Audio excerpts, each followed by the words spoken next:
Stock market ಅಲ್ಲಿ ನೀವೇನಾದ್ರು ತಪ್ಪುಗಳು ಮಾಡ್ತಾ ಇದ್ದೀರಾ? ಜನರಲಿ ಎಲ್ಲರೂ ಮಾಡೋ ತಪ್ಪು ಬಂದು lack of risk management, over trading, ಒಂದು ಪ್ರೂವನ್ ಸ್ಟ್ರಾಟಜಿ ನಿಮ್ಮ ಹತ್ರ ಇಲ್ಲ, ಜೊತೆಗೆ ಓವರ್ ಹೈಪ್ ಆಗಿರೋ ಸ್ಟಾಕ್ಸ್ ಗಳಲ್ಲಿ ಇನ್ವೆಸ್ಟ್ ಮಾಡ್ತೀರಾ, ಜೊತೆಗೆ ಯಾರೋ ಟಿಪ್ಸ್ ಕೊಟ್ರು ಇನ್ನೇನೋ ಕೊಟ್ರು ಅಂತ ಅದನ್ನ ನಂಬ್ಕೊಂಡು ಇನ್ವೆಸ್ಟ್ ಮಾಡ್ತೀರಾ. ಇದನ್ನೆಲ್ಲ ಓವರ್ಕಮ್ ಮಾಡ್ಬೇಕಂದ್ರೆ ನಮ್ಮ ಹತ್ರ mainly the mind set tune up ಆಗ್ಬೇಕು, ಜೊತೆಗೆ ಎನಫ್ ನಾಲೆಜ್ ಬರಬೇಕು. ಈ ನಾಲೆಜ್ ಪಡ್ಕೊಳ್ಳೋದಕ್ಕೆ ನಾನು ನಿಮ್ಮನ್ನ 3 ಗಂಟೆಗಳ ಆಫ್ಲೈನ್ ವರ್ಕ್ಶಾಪ್ಗೆ ಇನ್ವೈಟ್ ಮಾಡ್ತಾ ಇದ್ದೀನಿ. ಆಲ್ರೆಡಿ ಕರ್ನಾಟಕದಲ್ಲಿ 25,000ಕ್ಕಿಂತ ಹೆಚ್ಚಿಗೆ ಜನ ಈ ವರ್ಕ್ಶಾಪ್ ನ ಅಟೆಂಡ್ ಮಾಡಿ ಸದುಪಯೋಗ ಪಡ್ಕೊಂಡಿದ್ದಾರೆ. ಸೊ ಇನ್ನ ಯಾಕೆ ತಡ? ಇದೊಂದು ನಾರ್ಮಲ್ ವರ್ಕ್ಶಾಪ್ ಅಲ್ಲ, ಇದು ನಿಮ್ಮ ಜೀವನ ಬದಲಾಯಿಸುವ ವರ್ಕ್ಶಾಪ್. ಬನ್ನಿ, ಟಿಡಿ ಅಕಾಡೆಮಿ ಜಾಯ್ನ್ ಆಗಿ ನಮ್ಮ ಫ್ರೀ ವರ್ಕ್ಶಾಪ್ಗೆ ಅಟೆಂಡ್ ಮಾಡಿ ನಿಮ್ಮ ಜೀವನವನ್ನ ಬದಲಾಯಿಸಿಕೊಳ್ಳಿ. ಒಂದು ಬಹಳ ಇಂಪಾರ್ಟೆಂಟ್ ಆಗಿರುವಂಥ ಮತ್ತು ಇಂಟ್ರೆಸ್ಟಿಂಗ್ ಆಗಿರುವಂಥ ಟಾಪಿಕ್ನ ಎತ್ಕೊಂಡು ಚರ್ಚೆ ಮಾಡೋಣ ಅಂತ ಅನ್ಕೊಂಡಿದ್ದೀನಿ. ಆ ಟಾಪಿಕ್ ಏನು ಅಂದರೆ stock market versus real estate. Yes sir. 2014 300 ರೂಪಾಯಿ ಇದ್ದಿದ್ದು ಇವತ್ತು 1,700 ರೂಪಾಯಿ ಇದೆ. ಸೊ 550% ರಿಟರ್ನ್ಸ್ ಕೊಟ್ಟಿದೆ. ಫಾರ್ ಎಕ್ಸಾಂಪಲ್ JSW ಸ್ಟೀಲ್ 85 ರೂಪಾಯಿಲಿ ಇದ್ದಿದ್ದು 2014 ಇವತ್ತೇನಾಗಿದೆ 940 ರೂಪಾಯಿಲಿದೆ. ಏಷ್ಯನ್ ಪೇಂಟ್ಸ್ 2014 470 ರೂಪಾಯಿ ಇದ್ದಿದ್ದು ಇವತ್ತು 2,500 ಇದೆ. ಮನೆ ಕಟ್ಟಿಸ್ಬೇಕಾದ್ರೆ ಎಲೆಕ್ಟ್ರಿಕ್ ವೈರಿಂಗ್ಸ್ ಬೇಕಾಗುತ್ತೆ. ಸೊ ಆ ವೈರಿಂಗ್ಸ್ ಹ್ಯಾವೆಲ್ಸ್ ಕಂಪ್ನಿ ಮಾಡುತ್ತೆ. ಅವರು 155 ರೂಪಾಯಿ ಇದ್ದಿದ್ದು 1,600 ರೂಪಾಯಿ ಆಗಿದೆ. 1000% ಗ್ರೋತ್ ಸಿಕ್ಕಿದೆ, ಅಂದರೆ 10 ಟೈಮ್ಸ್ ಗ್ರೋತ್ ಆಗಿದೆ. ನೀವೇನು ಹೇಳ್ತಾ ಇದ್ದೀರ ಅಂದರೆ ರಿಯಲ್ ಎಸ್ಟೇಟಲ್ಲಿ ನೀವು ಹೂಡಿಕೆ ಮಾಡೋ ಬದಲಾಗಿ, ಅಂದರೆ ಡೈರೆಕ್ಟಾಗಿ ಹೂಡಿಕೆ ಮಾಡೋ ಬದಲಾಗಿ ರಿಯಲ್ ಎಸ್ಟೇಟ್ಗೆ ಪೂರಕವಾಗಿರುವಂಥ ಕಾಂಪ್ಲಿಮೆಂಟರಿ ಆಗಿರುವಂಥ ಇಂಡಸ್ಟ್ರಿಗಳಲ್ಲಿ ಹೂಡಿಕೆ ಮಾಡಿ ಅಂತ ಹೇಳ್ತಾ ಇದ್ದೀರಾ ನೀವು. ಖಂಡಿತ. ಫಾರ್ ಎಕ್ಸಾಂಪಲ್ 10 ವರ್ಷದಿಂದ HDFC ಬ್ಯಾಂಕ್ ಶೇರ್ಸಲ್ಲಿ ಒಂದು ಇನ್ವೆಸ್ಟ್ ಮಾಡಿದಾರೆ ಅಂತ ಅನ್ಕೊಳ್ಳಿ, ಒಂದು 10 ಲಕ್ಷ ಇನ್ವೆಸ್ಟ್ ಮಾಡಿದರೆ ಅದು ಎಷ್ಟಾಗಿರುತ್ತೆ? ಸೊ 10 ಲಕ್ಷ ಇನ್ವೆಸ್ಟ್ ಮಾಡಿದರೆ 55 ಲಕ್ಷ ಆಗಿರುತ್ತೆ. 55 ಲಕ್ಷ ಆಗಿರುತ್ತೆ. ನೀವು ಬ್ಯಾಂಕಲ್ಲಿ ಲೋನ್ ತೊಗೊಂಡಿರ್ತೀರಿ, ಪ್ರತಿ ತಿಂಗಳು EMI ಕಟ್ಟಲೇಬೇಕು. ಅದೇ EMIನ ನೀವು ಈ ಒಂದು ಸ್ಟಾಕ್ಸ್ಗಳಲ್ಲಿ ಹೂಡಿಕೆ ಆಗ್ತಾ ಹೋದರೆ ನಿಮ್ಮ ರಿಟರ್ನ್ಸ್ ತುಂಬ ಜಾಸ್ತಿ ಆಗುತ್ತೆ.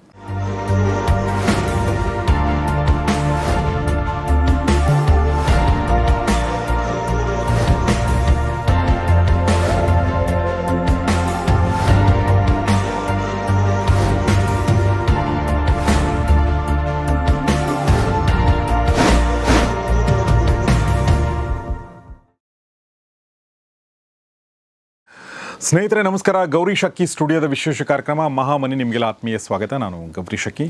ಮಹಾಮನಿ ಕಾರ್ಯಕ್ರಮದಲ್ಲಿ ದುಡ್ಡಿನ ಬಗ್ಗೆ ಮಾತಾಡ್ತೀವಿ, ಮನಿ ಎಷ್ಟು ಮಹಾ ಅನ್ನೋದನ್ನು ತೋರಿಸುವಂಥ ಪ್ರಯತ್ನವನ್ನು ನಾವು ಮಾಡ್ತೀವಿ. ಸೊ ಈ ಒಂದು ಸರಣಿ ಸಂದರ್ಶನಗಳಲ್ಲಿ ಇತ್ತೀಚೆಗೆ ನಾವು ಟಿಡಿ ಅಕಾಡೆಮಿ, ಅಂದರೆ ಸ್ಟಾಕ್ ಮಾರ್ಕೆಟ್ನ ಟ್ರೈನಿಂಗ್ ಕೊಡುವಂಥ ಒಂದು ಅಕಾಡೆಮಿ ಏನಿದೆ ರಾಜಾಜಿನಗರ ಬೆಂಗಳೂರಿನಲ್ಲಿ ಮತ್ತು ಬೇರೆ ಬೇರೆ ಕಡೆ ಕೂಡ ಇದೆ, ಅದು ನಾನು ಈಗಾಗಲೇ ಹೇಳಿದ್ದೀನಿ ಅದ್ರ ಬಗ್ಗೆ.